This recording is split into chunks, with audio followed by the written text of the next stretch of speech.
زندگی ہمیں کیا کیا دکھاتی ہے اور کس کس امتحان سے گزارتی ہے، یہ تو اسی وقت پتہ چلتا ہے جب زندگی میں یہ مسائل اور واقعات ہوتے ہیں۔ زندگی تو رواں رہتی ہے اور ہم بھی رواں رہتے ہیں زندگی کے اتار چڑھاؤ کے ساتھ۔ ایک نہایت ہی باہمت خاتون کی کہانی آج میں آپ سے شیئر کرنے جا رہی ہوں۔ گھریلو عورت بن کر شادی شدہ زندگی گزارنے کا شوق تھا اور اس شوق کو پورا کرنے کی ضد میں خود سے وعدہ نبھا کر اللہ پہ توکل کر کے غلامی اور بے عزتی کے 3.5 سال سسرال میں گزارے۔ سسرال کی ہتک آمیز رویہ بھی سہا۔ اللہ کی منصوبہ بندی کچھ اور ہوتی ہے اور یہی کچھ میرے لیے بھی ہوا، یا یوں کہیے کہ اللہ کو میرا ٹکے ٹکے کا محتاج ہونا زیادہ عرصے کے لیے منظور نہ تھا۔ میں شادی سے پہلے ایک ملٹی نیشنل کمپنی میں ملازمت کرتی تھی۔ 2 مرتبہ گھر میں ڈاکہ پڑنے کے بعد جب جان اور عزت کی حفاظت خطرے میں پڑ گئی تو میں جیسے کوما میں چلی گئی۔ ہوش آیا تو خود سے سوال کیا کہ میرا اور میری 1.5 سالہ بیٹی کا مستقبل کیا ہے، میرا اور میری بیٹی کے ساتھ کیا ہوگا۔ اس سوال کا میرے پاس کوئی جواب نہیں تھا۔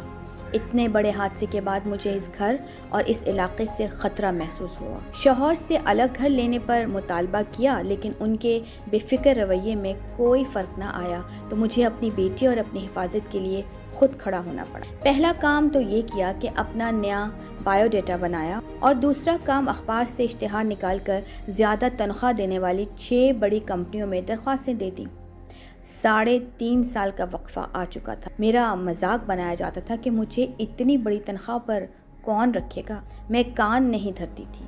6 میں سے 3 جگہ سے انٹرویو کالز بھی آ گئی۔ تیسرے انٹرویو میں اسی دن مجھے منتخب کر لیا گیا۔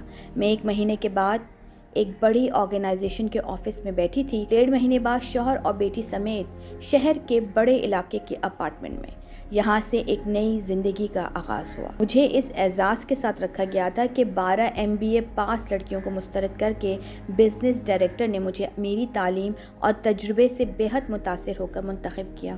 ریکروٹمنٹ مینیجر کو یہ شک تھا کہ میں بزنس ڈائریکٹر کی رشتہ دار ہوں اور اس بات کا اظہار انہوں نے فوراً ہی کر دیا۔ مجھے آسٹریلیا جانے کا موقع مل گیا۔ آسٹریلیا آنے کے بعد کافی مہینوں تک ملازمت نہیں ملی تو تنگ آ کر ایک ریسٹورانٹ میں ویٹر کی نوکری کرنے چلی گئی۔ پہلے دن مینیجر نے کہا کہ اندر باورچی خانے میں جاؤ اور سپروائزر جو کہے وہ کام کرو۔ باورچی خانے میں گئی تو ایک بد اخلاق بندہ کرخت آواز میں تحکمانہ انداز میں کہتا ہے کہ ساری میزوں اور کرسیوں کو کپڑے سے صاف کرو اور میرے ہاتھ میں ایک کپڑا تھما دیا۔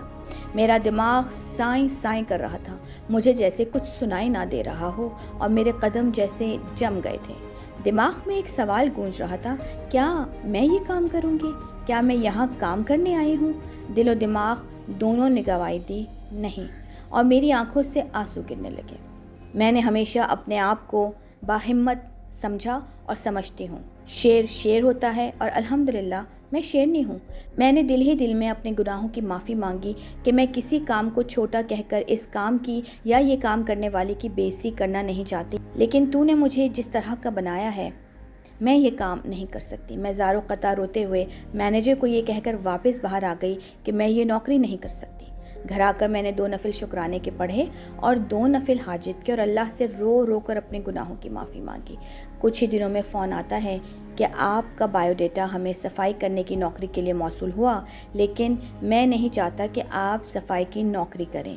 اگر آپ کو بینک میں نوکری کرنی ہے تو مجھ سے آ کر ملیں۔ 2 مہینے کی ٹریننگ دینے کے بعد مجھے بتایا گیا کہ آپ کا بایو ڈیٹا بینک بھیج دیا گیا ہے، اب انتظار کریں کہ کب کوئی جگہ نکلتی ہے۔ 1 ہفتے کے بعد فون آتا ہے کہ آپ اپنی برانچ میں انٹرویو دیں۔ اب آپ سوچیں، آسٹریلیا جیسا ملک اور وہاں کے سب سے بڑے بینک میں پہلا انٹرویو۔ یہ سوچ کر گئی نوکری کہاں ملنی ہے، ہاں معلومات اور تجربے میں میرا اضافہ ہوگا۔ انٹرویو کے اگلے ہی روز فون آتا ہے کہ آپ انٹرویو میں کامیاب ہو گئی اور اب اس برانچ میں آپ کو نوکری مل گئی ہے۔ الحمدللہ 1 مہینے کے بعد میں آسٹریلیا کے سب سے بڑے بینک میں ملازمت کر رہی تھی اور 6 مہینے کے بعد میری ملازمت پکی ہو چکی تھی اور 1 سال بعد اپنی بیٹی کے ساتھ ایک کمرے سے نکل کر 3 کمروں کے نئے بنے ہوئے گھر میں بیٹھی تھی۔